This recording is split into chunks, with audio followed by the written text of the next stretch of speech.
Supreme court के एक जज साहब का मानना है कि जो पूरे देश में इस समय हिंसा फैली हुई है या जो उदयपुर में हुआ है, इसके लिए नूपुर शर्मा जिम्मेदार हैं और नूपुर शर्मा को माफी मांगना चाहिए पब्लिकली। ऐसा उन्होंने क्यों बोला, ये तो जज साहब जाने। उन्होंने सही बोला कि गलत बोला, सुप्रीम कोर्ट ने बोला है, सुप्रीम कोर्ट के जज हैं तो सही बोला होगा। अब सही बोला या गलत बोला इसका तो आप भी तय कर सकते हैं, लेकिन मैं कुछ और कहना चाहता हूं। आखिर क्या कारण है कि एक कानून मुख्यमंत्री को शक्ति देता है कि वो आतंकवादियों का मुकदमा वापस ले ले। आपको याद होगा उत्तर प्रदेश में अखिलेश यादव जी ने वापस लिया था। एक कानून की डिस्ट्रिक्ट कोर्ट अलग व्याख्या करता है, हाई कोर्ट अलग व्याख्या करता है, सुप्रीम कोर्ट अलग व्याख्या करता है।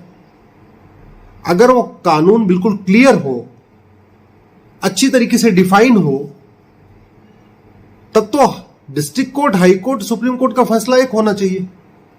लेकिन होता क्या है, डिस्ट्रिक्ट कोर्ट अपनी अलग व्याख्या करता है, हाई कोर्ट अपनी अलग व्याख्या करता है, सुप्रीम कोर्ट अलग व्याख्या करता है। अगर कानून एक है फिर तो व्याख्या भी एक होनी चाहिए। अगर व्याख्या एक नहीं हो रही है तो या तो जज साहब की जो काबिलियत है उसमें अंतर है, और या तो कानून इतना घटिया है कि उसको जो मन करता है उसके हिसाब से व्याख्या कर लेता है। काफी दिन से आप सोच रहे होंगे कि मैं बार बार क्यों कहता हूं कानून घटिया है, कानून घटिया है, और आज आपको मैं बताता हूं कि ये जो हुआ है आज, इसका भी कानून से ही संबंध है।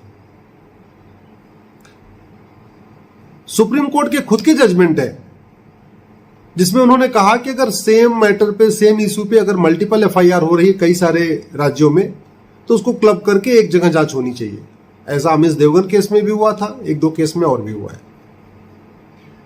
लेकिन नूपुर शर्मा के मामले में आज सुप्रीम कोर्ट ने बोला नहीं नहीं, ये तो जो हुआ है उदयपुर में जो हुआ या देश में जो माहौल टेंशन है उसके लिए नूपुर शर्मा जिम्मेदार है। कानून में ऐसा कहीं लिखा तो है नहीं। किस कानून को यूज करके जज साहब ने बोला, किस इन्वेस्टिगेशन के बाद कोर्ट को यह समझ में आया? सुप्रीम कोर्ट में पहली बार सुनवाई हुई थी, तो या तो सुप्रीम कोर्ट एक दो जगह पुलिस की एफआईआर जो एनआईए जांच कर रही है उनकी इनपुट मंगा लेती, एनआईए से एक जो है स्टेटस रिपोर्ट मंगा लेती, और फिर सुप्रीम कोर्ट अपना एक पूरा एक डिसाइड कर लेती कि हाँ भाई ठीक है, इसमें नूपुर शर्मा जिम्मेदार है कि नहीं। लेकिन सुप्रीम कोर्ट ने तो एनआईए की रिपोर्ट मंगाई नहीं, राजस्थान सरकार से पूछा नहीं, सेंट्रल गवर्नमेंट से पूछा नहीं, किसी से पूछा नहीं। तो इसका मतलब सुप्रीम कोर्ट के जजों ने पूरा अपना एक माइंड मेकअप किया, वो अखबार पढ़ने के बाद किया। सुप्रीम कोर्ट के जज हिंदी अखबार पढ़ते नहीं हैं, हिंदी के न्यूज चैनल देखते नहीं है, सामान्यतया वो इंग्लिश अखबार पढ़ते हैं, और वही वाला अखबार पढ़ते हैं जिसने 2 दिन पहले कहा था कि कस्टमर गया और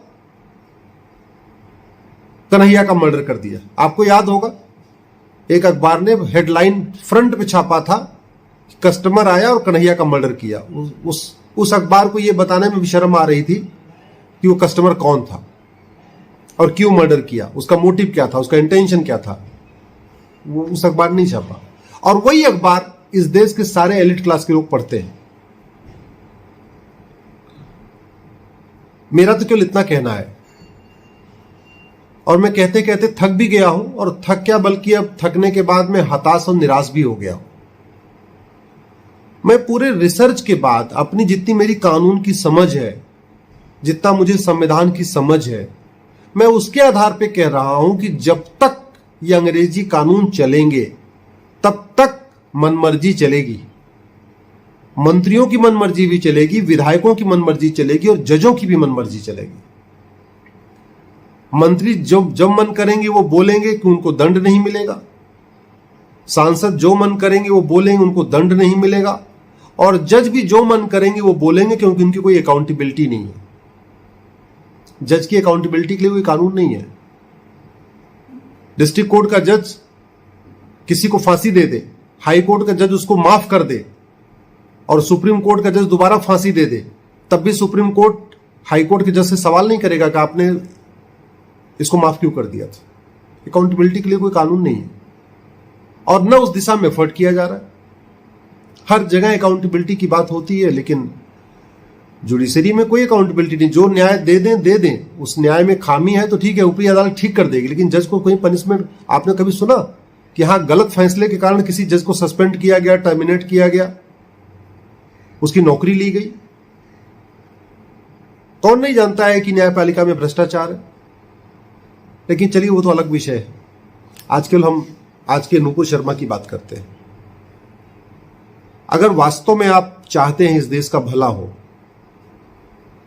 आप चाहते हैं इस देश में अराजकता खत्म हो, इस देश में जजों की मनमर्जी खत्म हो, सांसदों की मनमर्जी खत्म हो, विधायकों की मनमर्जी खत्म हो,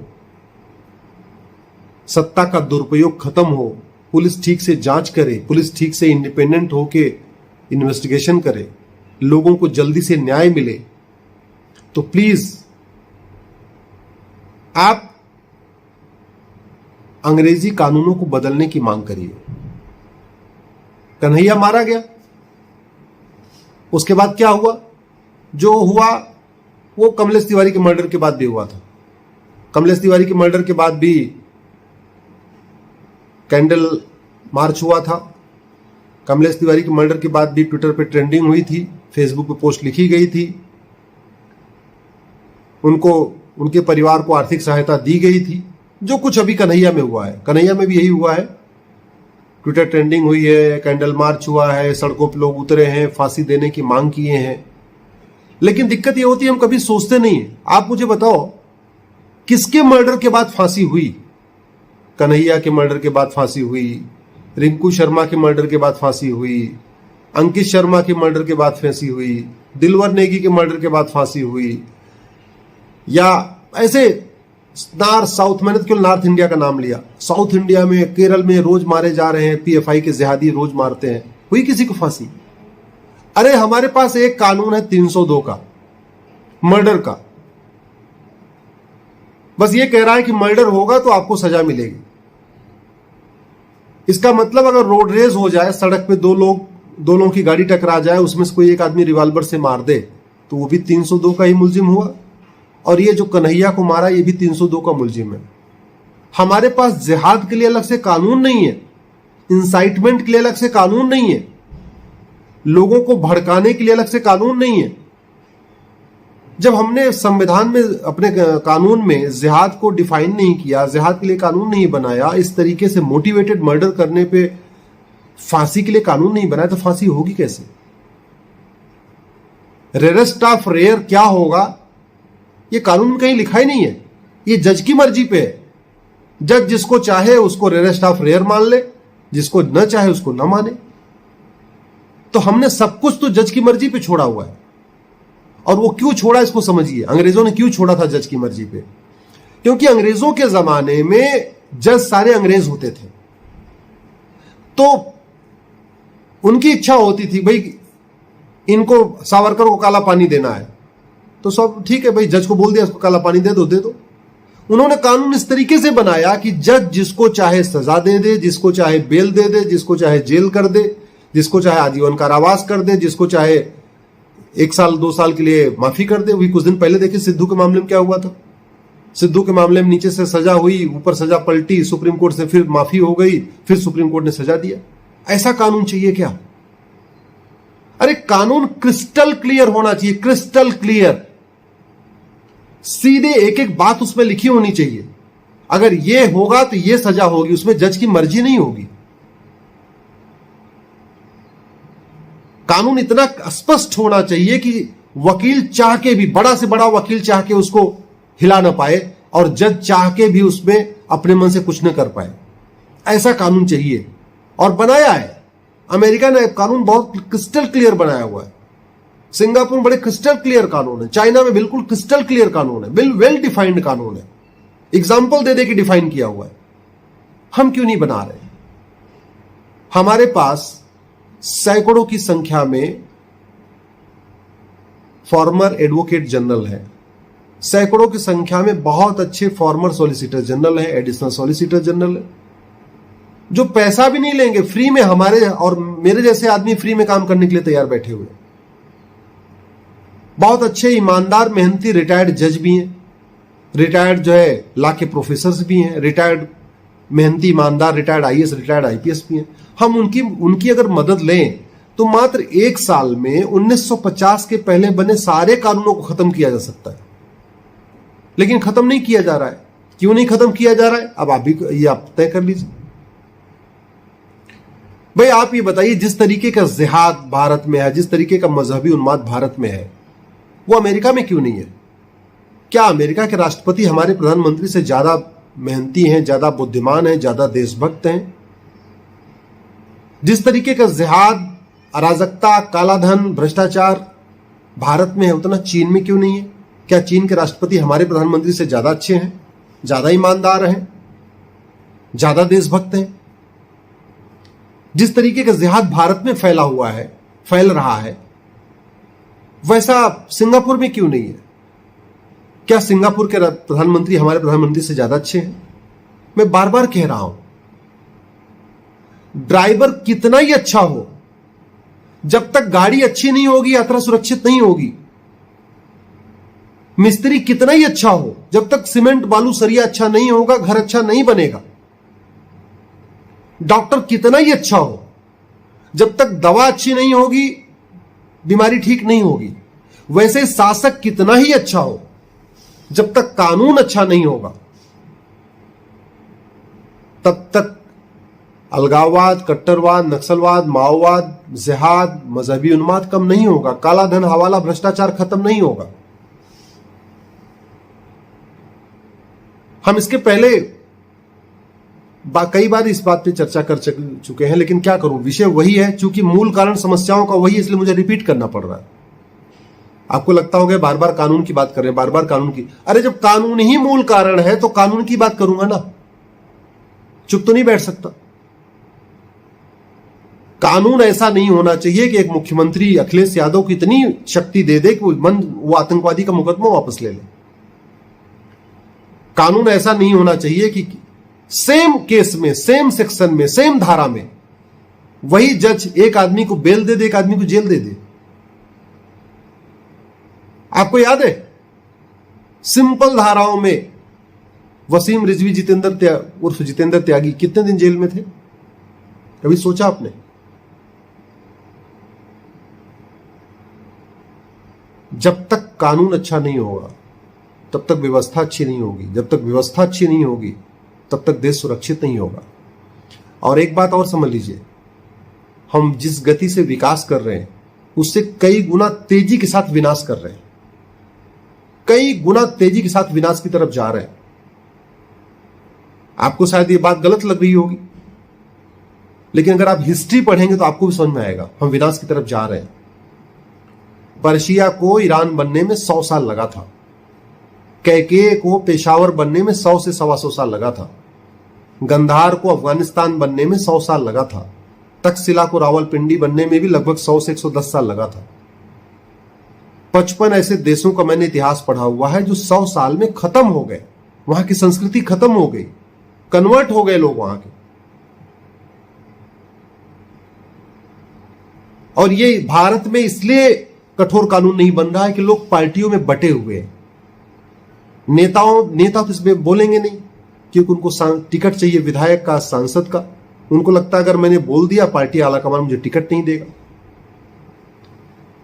आम जनता अपने रोटी कपड़ा मकान में व्यस्त है, वो सुबह 10 घंटे 12 घंटे की ड्यूटी कर रहा है, उसको अपना घर चलाना है, उसके पास समय नहीं है। ये मध्यम वर्ग है या उच्च वर्ग है, यही इस मामले को आगे बढ़ा सकता है। क्योंकि जो पॉलिटिकल लोग हैं वो कभी कठोर कानून की बात नहीं करेंगे, कभी नहीं बात करेंगे। उनको लगेगा कि पार्टी आलाकमान नाराज हो जाएगा, मेरा टिकट कट जाएगा, मेरा राज्यसभा टिकट कट जाएगा, लोकसभा टिकट कट जाएगा। और मैं इसका भुक्तभोगी हूं, बता रहा हूं आपको। हमारे देखते ही देखते जिनको ABCD नहीं आती थी वो भी विधायक, सांसद, लोकसभा के सांसद, राज्यसभा के सांसद और मंत्री बन गए। और मैं पॉलिटिकल खामियाजा भुगत रहा हूं सच बोलने का, कड़वा सच बोलने का। सांसद तो छोड़िए, मैं तो सरकारी वकील भी नहीं बना। मंत्री छोड़िए, विधायक भी नहीं बना, सरकारी वकील तक नहीं बना। तो ये सच। और ये क्यों? क्योंकि इस देश में जो जनरली जो कानून बनता है वो वोट और नोट के लिए बनता है। कानून बनाया भी जाता है या तो जब वोट का फायदा दिखाई पड़े या नोट का फायदा दिखाई पड़े। कानून खत्म भी किया जाता है जब वोट का फायदा दिखाई पड़े या नोट का फायदा दिखाई पड़े। अंग्रेजी कानूनों को बदलने के लिए लोग सड़क पे उतर ही नहीं रहे। कोई मर्डर हो जाएगा, एक दिन हंगामा करेंगे, 2 दिन हंगामा करेंगे, चर्चा करेंगे, टीवी डिबेट करेंगे, कुछ लोग फंडिंग कर देंगे, डोनेट कर देंगे, सब कुछ कर देंगे। लेकिन कभी ये नहीं खुल के कह रहे हैं कि हम आजादी की 75वीं वर्षगांठ मना रहे हैं, 75 साल बीत गए, हम अंग्रेजी कानूनों को क्यों ढो रहे हैं। मैं गारंटी के साथ कहता हूं, अंग्रेजी कानूनों को अगर खत्म कर दिया जाए, यानी 1950 से पहले के बने सारे कानूनों को अगर हम खत्म कर दें, 26 जनवरी 1950 को संविधान लागू हुआ था, उसके पहले के बने हम सारे कानूनों को खत्म कर दें और उनके स्थान पे अच्छे कानून बना दें, तो भ्रष्टाचार भी कम होगा, कट्टरवाद भी कम होगा, अलगाववाद भी कम होगा, कालाधन भी कम होगा, हवाला भी कम होगा, माओवाद भी कम होगा, नक्सलवाद भी कम होगा। कठोर कानून बना दें तो तानाशाही बंद हो जाएगी नेताओं की। कठोर कानून बना दें तो जज मनमर्जी नहीं कर पाएंगे, मनमानी नहीं कर पाएंगे। जो कानून लिखा रहेगा कानून में, जब कानून क्रिस्टल क्लियर होगा तो बड़ी स्वाभाविक सी बात है, अगर बेल होगी तो सबको होगी और जेल होगी तो सबको होगी। ऐसा नहीं होगा कि बड़े बड़े वकील आ गए तो बेल दे दिया, छोटे वकील आए तो जेल कर दिया, ऐसे नहीं चलेगा। लेकिन आज ऐसे हो रहा है। कानून इतना ज्यादा घटिया है अंग्रेजों ने जो बनाया था कि जिसको मन चाहे, दिग्गज वकील आ गए 10 लाख रुपए फीस लेने वाले तो बेल हो गई, छोटे वकील आ गए तो जेल हो गई। और ये कानून अगर अच्छा होता तो आप इस बात समझिए ना, अगर ये कानून अच्छा होता तो किसी एक अंग्रेज को सजा होनी चाहिए थी। ये जो 1860 का इंडियन पिनल कोड आज चल रहा है, 1861 का पुलिस एक्ट चल रहा है, 1872 का एविडेंस एक्ट चल रहा है, अगर ये अच्छा होता तो किसी एक अंग्रेज को सजा होनी चाहिए थी। इस देश में टॉर्चर किसने किया? अंग्रेजों ने किया। गोली किसने चलवाया? अंग्रेजों ने। कोड़े कौन मरवाता था? अंग्रेज। डंडे कौन मारता था? अंग्रेज। किसी अंग्रेज को सजा तो नहीं हुई ना। जलियांवाला बाग में इतने लोगों को भुनवा दिया था, सजा तो नहीं हुई उनको। ये कानून अंग्रेजों ने अपने लिए बनाया था और वो चल रहा है। इसलिए आज भी जज जिसको चाहे उसको छोड़ दें, अकाउंटेबिलिटी है नहीं। जिसको मन चाहे जो कह दें, जिसको मन चाहे जो बोल दें, कोई जिसको मन चाहे जेल कर दें, जिसको मन चाहे बेल कर दें, जिसकी मन चाहे सजा माफ कर दें, जिसको मन चाहे उसको सजा पूरी कर दें। ईमानदार जज होंगे सजा हो जाएगी, नहीं ईमानदार होंगे, स्वाभाविक सी बात है क्या हो रहा है, कितने सारे दोषी छूट जाते हैं, ये सबको पता है। इसलिए मेरा आपसे निवेदन है कि रोज रोज एक एक बात पे हम चर्चा करें, एक एक बात पे हम रोज, कभी हम कन्हैया के लिए फेसबुक ट्विटर पे लिखें, कभी इनके लिए लिखें, कभी कमलेश तिवारी के लिए लिखें, कभी अंकित शर्मा के लिए लिखें, कभी रिंकू शर्मा के लिए, कभी दिलवर नेगी के लिए लिखें, कभी रामलिंगम के लिए लिखें, कभी रमेश के लिए लिखें, कभी सुरेश के लिए लिखें। ये कब तक चलेगा? 90% हिंदू जो 1947 में थे 78% हो गए, 12% कम हो चुके हैं। और देश में क्या माहौल है आप देख रहे हैं। अगर अभी भी नियम कानून के लिए आप एकमत नहीं होंगे, अभी भी आप अपने जो पार्टियों का भय रहता है उस भय से बाहर नहीं आएंगे और खुल के नहीं बोलेंगे हमको पुलिस रिफॉर्म चाहिए, हमको जुडिशियल रिफॉर्म चाहिए, हमको अच्छे कानून चाहिए, तो दिनों दिन स्थिति और खराब होगी। और एक बात और याद रखिए, जब अराजकता फैलेगी ना तो कोई नेता बचाने नहीं आएगा। तालिबानियों ने जब कब्जा किया था तो जो अफगानिस्तान के सांसद, विधायक, राष्ट्रपति थे वो पहले भाग गए थे। 1947 में जब कत्लेआम शुरू हुआ कराची में, लाहौर में, इस्लामाबाद में, तो वहां कोई नेता बचा नहीं। जितने बड़े लोग थे पहले भाग आए। मनमोहन सिंह जी चले आए, आडवाणी जी चले आए, इंद्र कुमार गुजराल चले आए, पृथ्वीराज कपूर चले आए, लाला अमरनाथ चले आए, ऋतिक रोशन के दादाजी रोशन साहब वो चले आए थे, गुलजार चले आए थे, मिल्खा सिंह, सब लोग चले आए थे। बचा कौन था वहां पे? मध्यम वर्ग और निम्न वर्ग। क्योंकि जो मध्यम वर्ग निम्न वर्ग होता है उसको अपनी जमीन से, अपने दुकान से, अपने मकान से, अपने घर से, खेत खलिहान से बहुत लगाव होता है, वो छोड़ के भागता नहीं है। जो एलिट क्लास होता है, संभ्रांत वर्ग होता है, उसको अपनी जिंदगी प्यारी होती है, अपनी जिंदगी वो अपनी जान बचा के भाग लेता है। उसको पता है कि अगर कोई बात नहीं, हम कहीं फिर से हम अपना मकान दुकान फिर बना लेंगे, जान बची रहेगी तो हम फिर से अपना जो है फिर से अपनी तैयारी कर लेंगे। तो जितने संपन्न थे वो तो भाग आए। अफगानिस्तान में जब तालिबानियों का राज हुआ, जितने एलिट क्लास के थे, संपन्न थे, सब भाग गए। लंदन भाग गए, कनाडा भाग गए, कहीं कोई भाग गया, कहीं कोई भाग गया। जब पाकिस्तान का विभाजन हुआ था उस समय भी हुआ था, जो एलिट क्लास के थे सब भारत भाग आए। बच्चे बेचारे वहां पे वो मध्यम वर्ग, लोअर इनकम ग्रुप और मिडिल इनकम ग्रुप आज के देश में सब कन्वर्ट हो गए। आप अच्छी तरीके से सोचना, जो मैं कहना चाह रहा हूं, मैं कड़वा सच बोलता हूं, उसका खामियाजा भी भुगत रहा हूं, राजनीतिक नुकसान भी झेल रहा हूं, लेकिन फिर भी बोल रहा हूं, क्योंकि किसी न किसी को तो भगत सिंह का रोल निभाना ही पड़ेगा, किसी न किसी को तो दीनदयाल जी का रोल निभाना ही पड़ेगा, किसी न किसी को नेताजी सुभाष चंद्र बोस के तरीके सच के रास्ते पर चलना ही पड़ेगा। और मैं ये भी जानता हूं कि नेताजी सुभाष चंद्र का अंतिम हश्र क्या हुआ। मैं ये भी जानता हूं दीनदयाल जी का अंतिम किस तरीके से उनके साथ उनका अंतिम हश्र क्या हुआ था, श्यामा प्रसाद जी का अंतिम हश्र क्या हुआ था। फिर भी मैं सच के रास्ते पर चल रहा हूं। अगर आप लोग जागोगे तो शायद बदलाव होगा, नहीं जागोगे, आप सोचो कि हम केवल फेसबुक पे लिख के, ट्विटर पे लिख के, नहीं, इससे कुछ नहीं होगा, इससे कुछ नहीं होगा।